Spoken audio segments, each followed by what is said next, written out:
almost all business group, almost all top-notch clients of Indian fraternity in agribusiness. For me, the college has changed, and it has changed for good, right? The only thing remain constant is Ravi sir.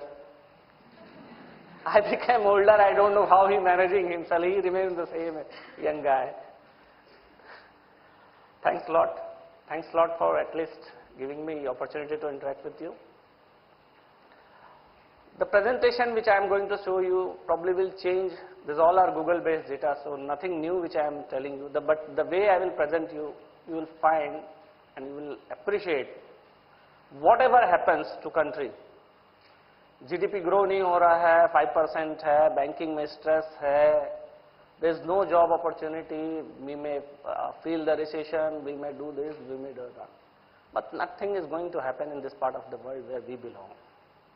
We are still intact, we are still confident, we will still find a way to grow ourselves. That's what my presentation will speak about. Right? That one, yeah.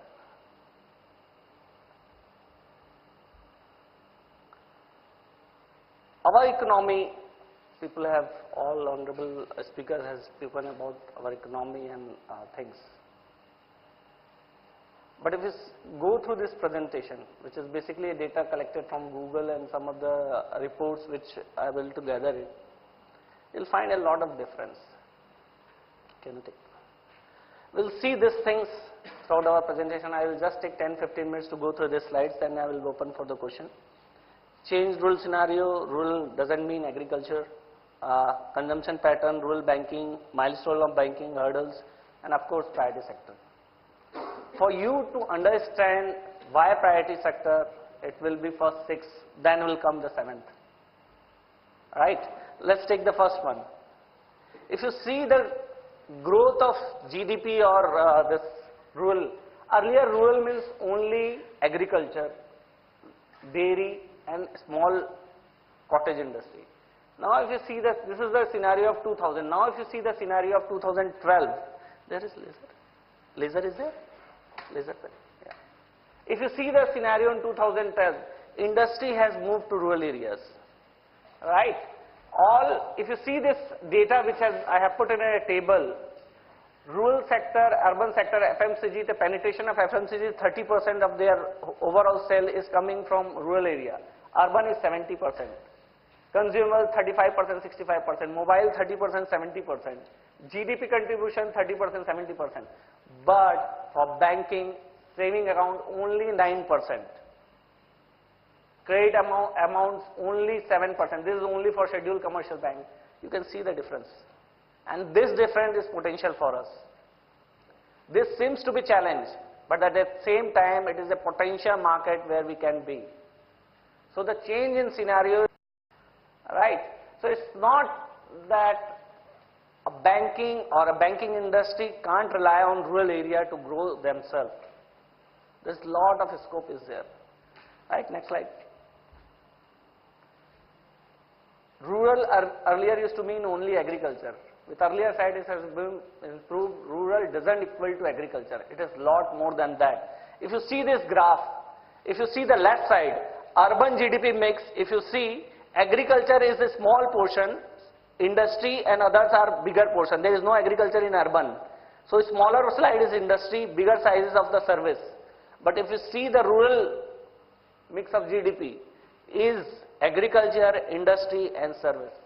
This is what is needed for the growth of the country, growth of the GDP, growth of the employment opportunity, growth of sustainable economy.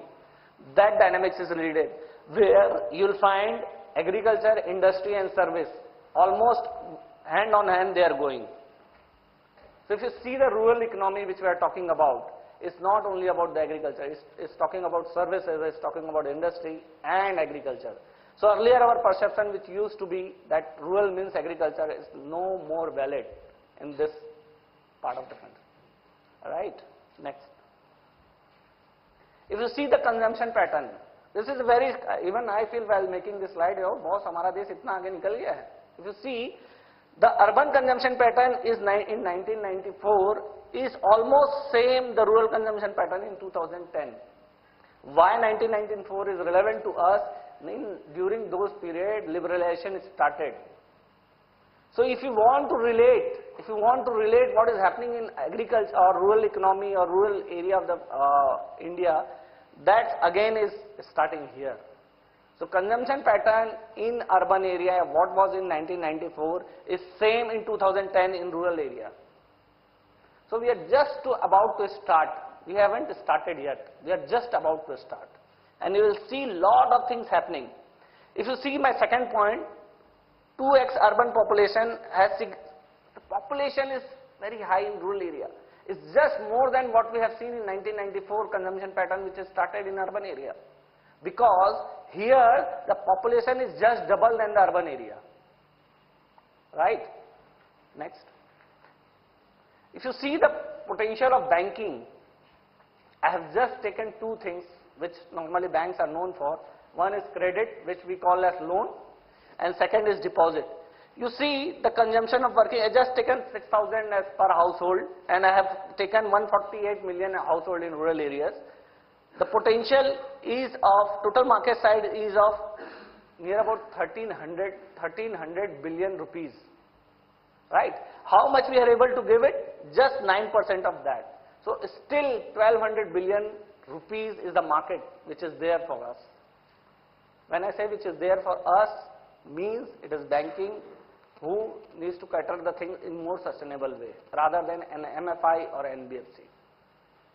Right? So that is the loan potential we have. Right? If you see in deposit terms, the potential is of 400 billion rupees. Why I am saying all these things in rupees? I have converted this all in rupees because dollar का कोई भरोसा नहीं रह गया है या rupees का कोई भरोसा नहीं रह गया. आज मैं उसको probably I would have calculated as 60 rupees. तो आज मैं presentation दे रहा हूँ 70 हो गया होता तो things would have changed. So I'm not going about that, and I believe rupees will do better. So the potential is still 200 billion rupees needs to be pumped in rural economy just by banking sector, just as a loan. So that's the potential we have. Right? Next. Some of the milestone in rural banking. This is really critical. There are many, but some of the things which I have highlighted. In rural economy, real money from the banking sector started going when there is a SHG linkage program started by NABARD in 1992. That's how our whole microfinance industry started, and it has done so well in last 2 decades. That's 1992 was it. Second was SIDBI has done its own fund for microcredit. That was second benchmark. Then April 10, when banks are asked by RBI to have your financial inclusion plan in place, which is board approved. So after this circular, every bank has to have a financial inclusion plan approved by board on their place, and they have to commit certain number of targets which they have to fulfill at the end of the financial year. So that has changed the whole way the bank is doing. Later on you will heard more about the BC and all those things. I am not covered here, but those all are a fallout of this circular. Right? Then in November 11, RBI has relaxed for Indian banks to open a branches without license in less than 1 lakh population, which in their terms they call it Tier 2 to Tier 6. This has changed the game totally. This has changed the game totally. As a head of the product in agri and inclusive banking, I look daily for the opportunities to open a rural branch where I can be viable in next 18 months. And believe me, in last 1 year we have opened almost 40 branches. We see the viability. In 18 months we see the profitability coming to our pocket from the rural branches. Probably this will take more time for the urban or maybe the metro branches. So this is a benchmark guideline which has been provided by RBI, and believe me, all private sector, be it SDFC, ICICI, Axis Bank, all are harnessing on this, and you will see the intent of the bank that they really want to do business on those hinterlands, and they will find out their way. Next. These are some of the myths which I want to break. Everybody says that there are a lot of hurdles while going to rural area, like foolproof identity. People don't have KYC, so will not able to bank with any of the bank. They are not at all bankable because they don't have the KYC. Now the problem has been solved. There is a lenient KYC which a bank can approve, board of director of the bank can approve. There is Aadhaar card which is complete KYC. Right? Second, illiterate population. Aadhaar card itself take care of this. And lenient KYC policy which RBI has allowed bank to have for no-frill accounts as capable of taking this. Right? Infrastructure. In today's technology days when the mobile has already penetrated in rural area, VPN and all those technology has come on place where you don't need core banking connectivity or something like that to open. There are mobile van which can be used for doing banking businesses. There is option of having just 2-hour branch. There is option of having only 1 or 2 days in a week of branch opening. The mobile van will go once a week in a rural area. So there are a lot of options. These all are a hurdle of past. Accessibility and reach. We don't need, we have the technology. There is a population we want to serve. Here is the technology, here is the approach and attitude to serve them. Right? Information gap. It's no longer. Believe me, rural people are more and more getting acquainted about what is happening in the market.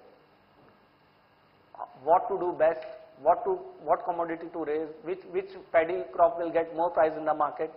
Those all things. Okay. So this no more. It's all these all things which if somebody says, say, bole bas 10 saal purana hai ye. Nothing exists. And bankers who are little aggressive, the technology people who are little aggressive have find solution for all this. This is the past.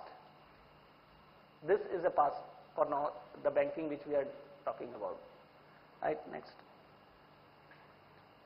And why we have talked about all those things? Because of this. Private sector lending. Many people in our banking fraternity also, in normal academician also, a practitioner also, will take private sector as a majburi. This is one of the things which we do. Right? This is not CSR. Let me be very clear. This is a pure business. And this is a pure business to earn money. It's a viable business. Just I was discussing with sir about the NPA. If you see the RBI data of 10-11 and is published in the site, the NPA percentage in priority sector and non-priority sector, you will be surprised to know the percentage of NPA in Indian banking sector is more in non-priority than in priority. Right? Although this has been mandated by RBI to do 40% and all those percentage which we will talk about to do, but when you do it as a banker, it is a viable, it is a profitable, and it's increase ultimately your NIM. Right? Next. Why you think we should do this all? Why private sector is needed? Right? If you see present environment, our GDP from last 6 years or 7 years or 8 years or 1 decade has been grown basically because of a good rate of growth for service industry. But production, manufacturing remain subdued. The contribution of manufacturing and industry, agriculture remains subdued. It's basically done by the service industry, or more to do with the outsourcing service model of service industry. But if we have relied on developing the infrastructure of rural area, we have relied more on that, then probably GDP, which has been just coming out near about 5, probably it has been sustained 7 or 8%. If you see, why priority sector, which segment goes? Is those who are more, like as of now I think 60, 70% of the population in rural area. Right? Their business is more to manufacturing or agriculture. Those type of people will fall in the priority sector. This is the sector which we are talking generates most of the employment in the country. Formal or informal, both. Agriculture definitely. Focused by government on development and all agendas. Promoting new initiatives. If you see that there will be presentation on BC, the type of technology like Fino is there. There are many companies who are doing a good job innovating new technologies just because there is a market, there is a potential, there is a barrier which can be covered by technology. Right? So this type of challenge will keep in toes people like us who are professional, who are practitioner of this type of market to evolve new things, new ideas to serve those masses. Right? A small, and there is a weaker section also which includes many things, which one of this is serving the SC/STs also and women population. Next. I'll just take you through these categories, then I will be open for the question answer. As per RBI guideline, which is published in July 2013, that is 13 this financial year, there are 6 categories. One is agriculture, second is micro and small enterprises, third is education loan, fourth is housing loan, this export trade, and there is others. Right? Our focus will be more on agriculture side, then we'll reduce our this thing, because we are basically a fraternity which caters to agri markets. Next. Before going those taking category wise, there is a stipulation by RBI. Suppose a bank has asset of 100 rupees, 40 rupees should go to priority sector. Those 6 sectors we have talked about. Right? Out of 100 rupees, 18 rupees should go to agriculture. We'll talk what type of products we can offer. Right? So in agriculture also there is 13%, 13.5% which is direct agri, 4.5% which is indirect agri. Right? There is a subdivision on it. Then rest can go to SME, MSME sector. Right? So this is very fundamental thing which you should remember. If you have read the private sector circular which is available on the site of the RBI, it will come to these points. Right? Next. This again. Here advances to weaker section is 10% of, suppose you have a book of 100 rupees, so 10 rupees should go to weaker section. What is weaker section? We'll have a slide and we'll discuss it out. Next. This is direct agri. So direct agri is what? 13.5% of ANBC. That suppose you have a 100 rupees book, you have to achieve 13.5 rupees as direct agri. That's the target we have to achieve. What it's come? This all loans which is related to farmers. This is underlined. Like if you have loan given for crop loan, KCC is there. Short term, medium term, long term loan for infrastructure like drip irrigation is there. Irrigation facility you are providing, tractor loan you are providing, anything which is long term will come here. Right? Then there is short term loan which is yearly, KCC is there, crop loan, another form of crop loan can be there. Right? It's loan to small and marginal farmer, warehouse assisted funding to farmers for 12 months. These all constitute direct agri. Each bank as of now I know has a product, especially in private sector, and PSU definitely have, especially in private sector also, have the product to cater to this market. If they don't have, probably at this time we are discussing, they may be manufacturing their product to sell in the market in this financial year. Right? So this is a must.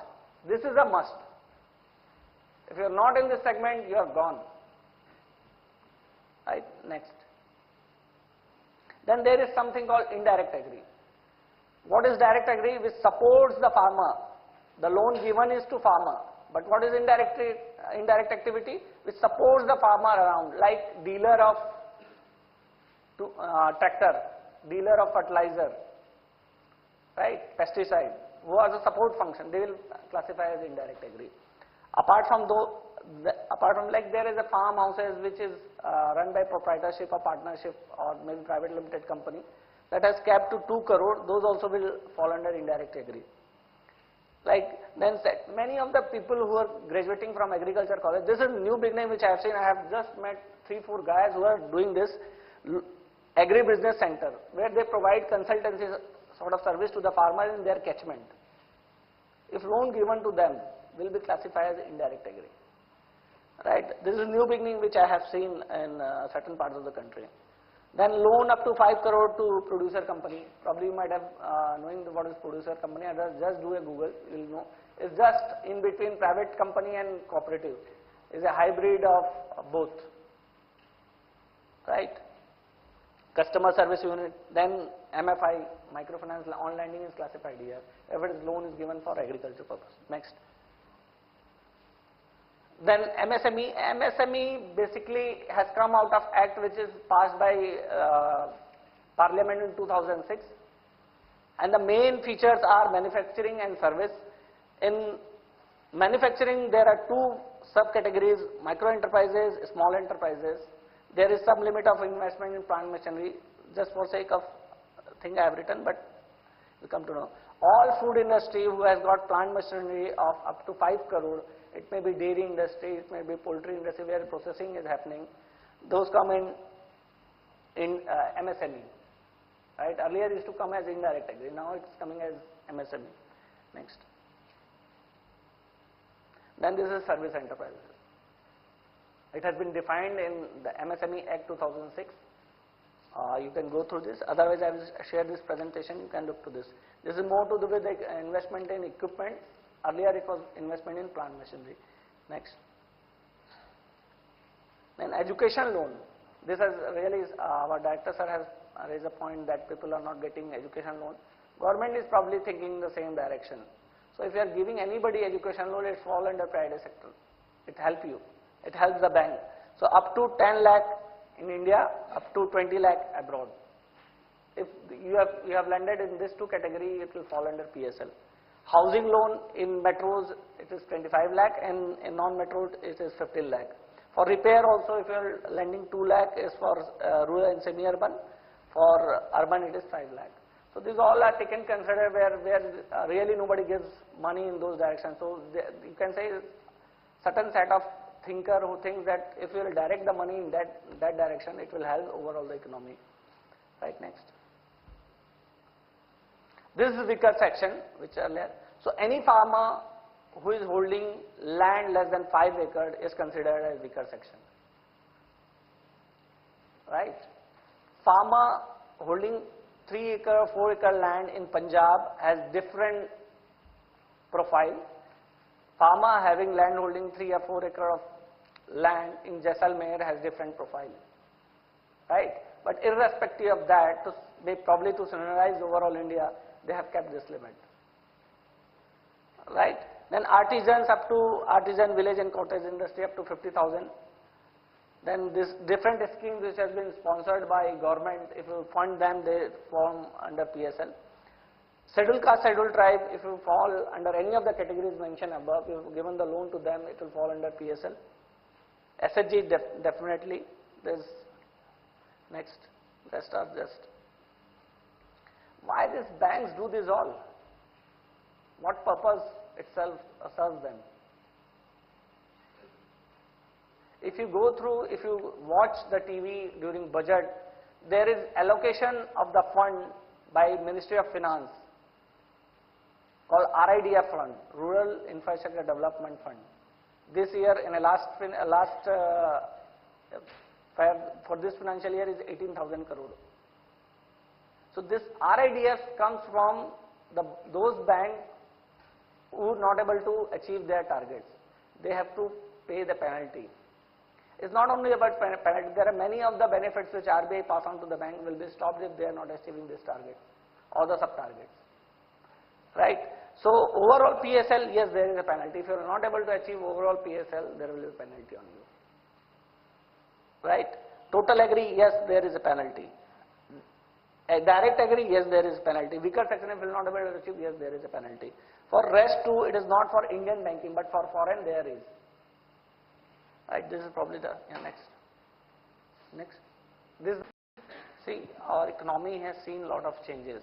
So there is a committee which is constituted by many of the practitioners as well as a member of RBI as well as scholars.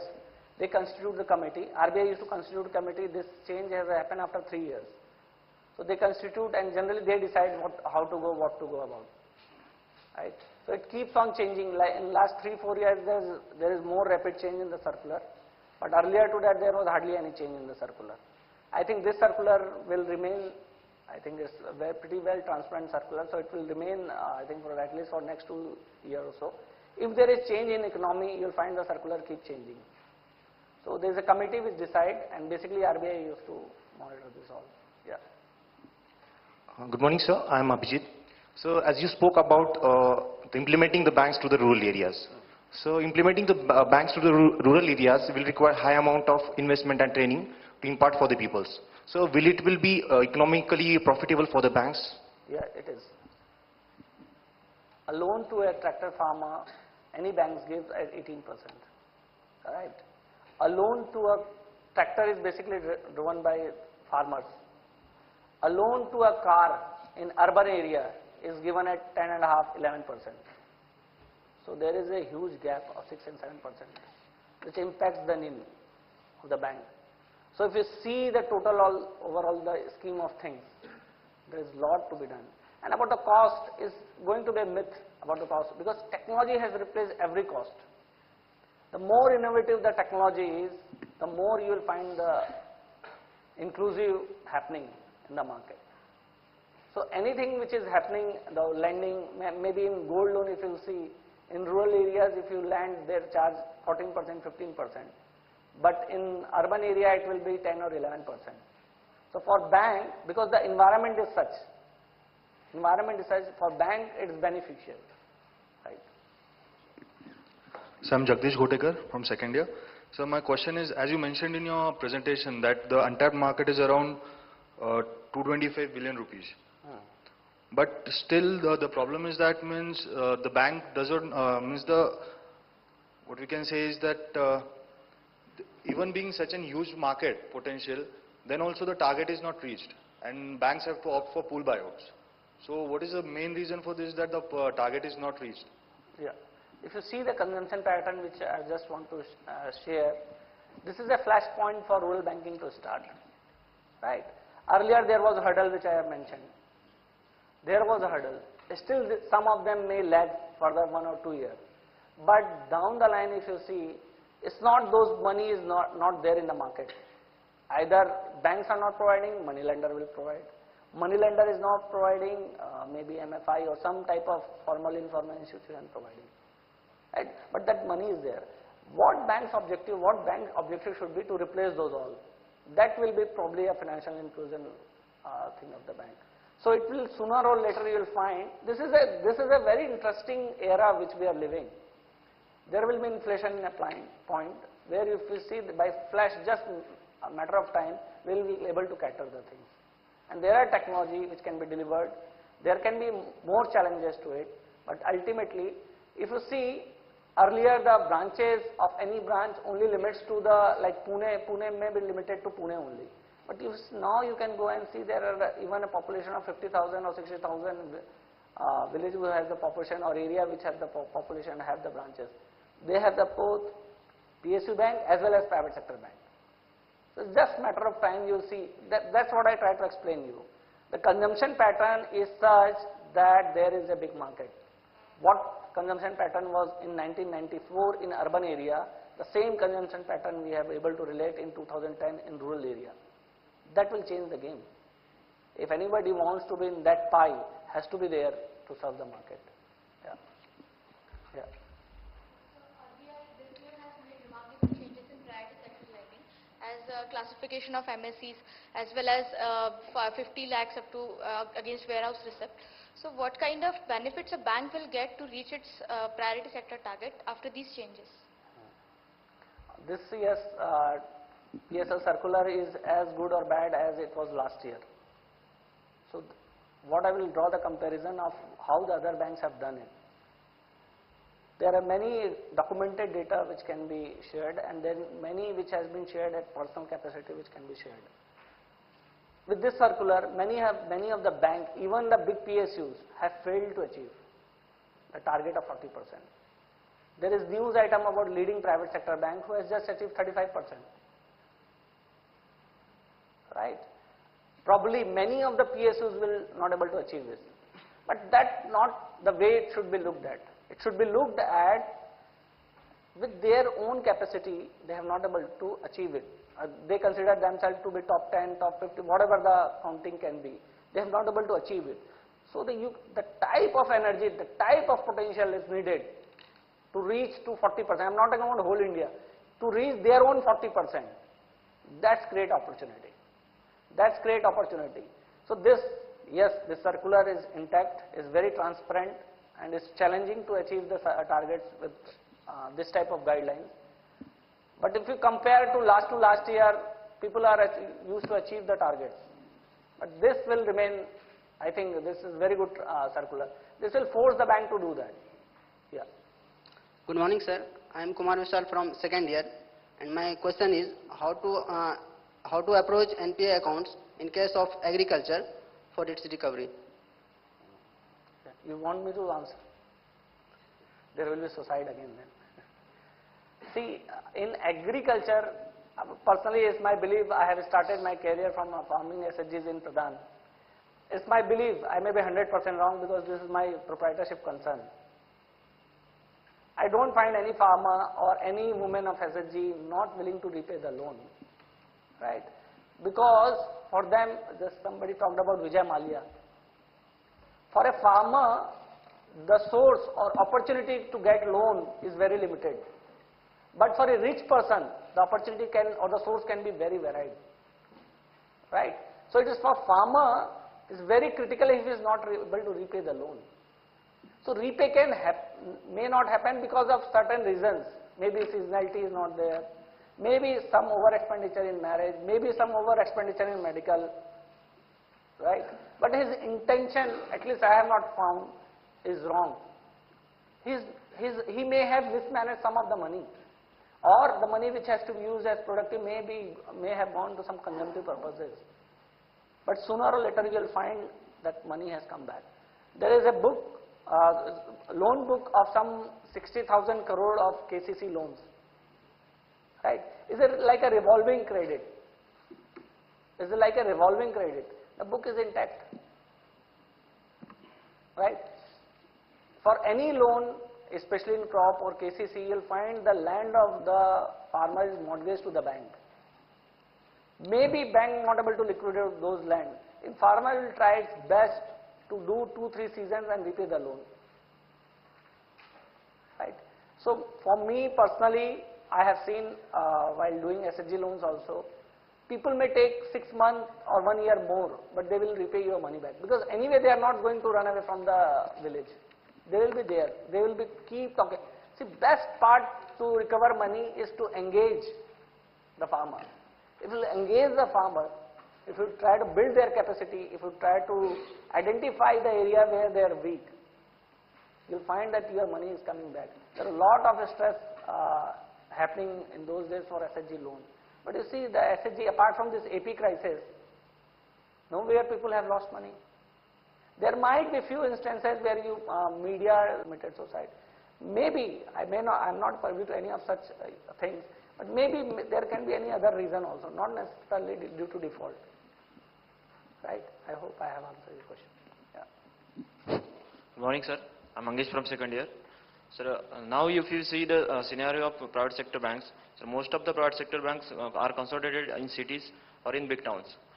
Now, by the guidelines of RBI, they are reaching to the farmers area in villages also, but they are not going in villages or rural areas.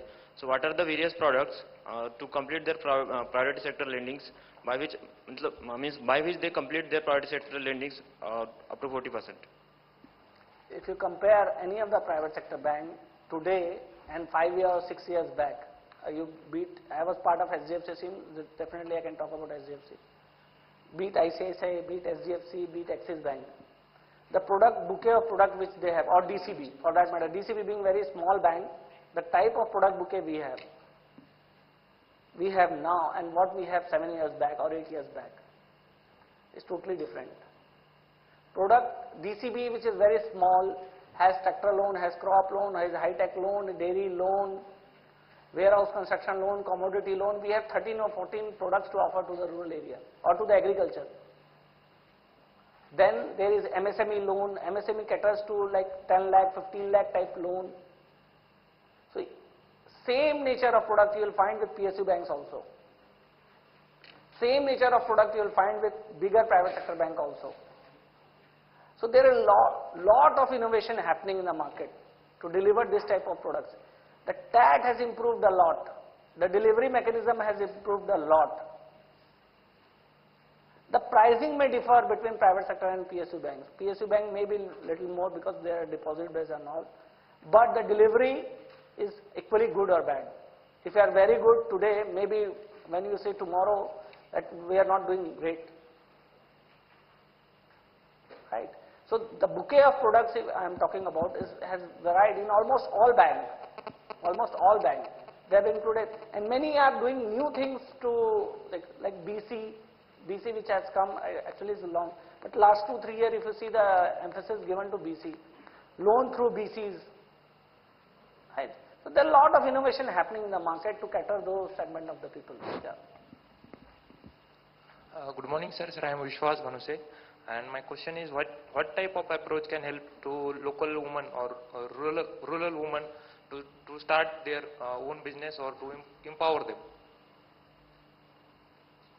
See, for empowering, there are two things. When you use word empower, it is two things basically. One is capacity building, and one is market.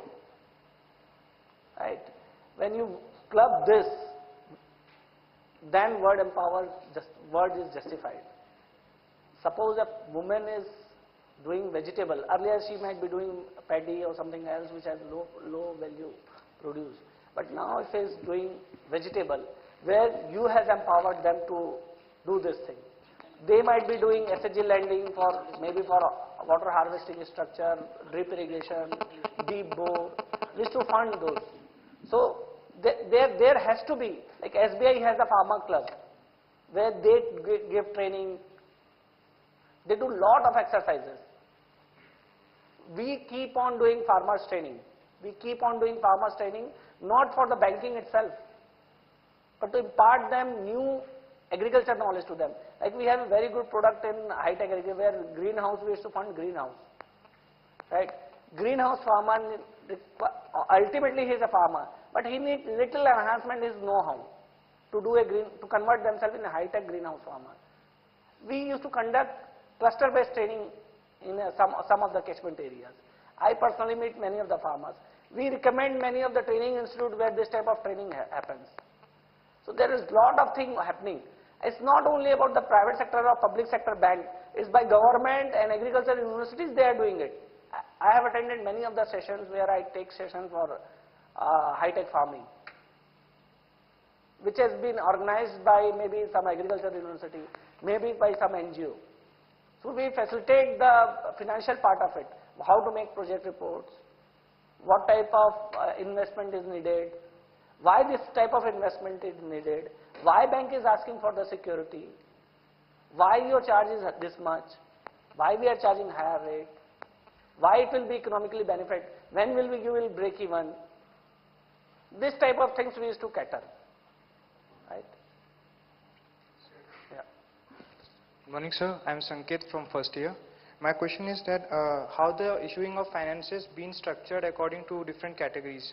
I mean, what is the limit for extending the loans and what are the repayment terms associated with each? Right. Please accept. For different category, probably you are saying the category is all individual driven. There is no method where you can do cut, copy, paste. There is nothing. Each has to be assessed its own ability. Right? Just the example which I have given, if you are giving a loan to a farmer who is in Punjab, who is having 3 acres of land, probably may be driving some mid-sized car. But a farmer in Jaisalmer, even having 100 acres of land, will have nothing to eat. Probably he may come in under BPL family. He may be from BPL family. So each segment has its different niches. There is a challenges, there is opportunity. So all judgment has to be made based on the individual. There is each bank follow a product program model, especially in private sector, where there is a upper limit, lower limit decided. Anybody falls in those checklists, loans get approved. That's how we do the farmer thing. About the project financing, there is an independent assessment done by a group of people where the viability of the project, the financial position of the individuals, these things are taken care. And based on that, assessment is done and loan is given. For SME, MSME sector, which is more to do with the balance sheet type of lending, here there is no individual involved. It is more of the proprietorship or partnership or private limited company, where the assessment is based on the balance sheet. Balance sheet assessment differs from the farmer's loan book or farmer's loan assessment. So each segment has, this is throughout the banking. Assessment is based on individual profile, individual strength, firm strength, maybe group strength, right?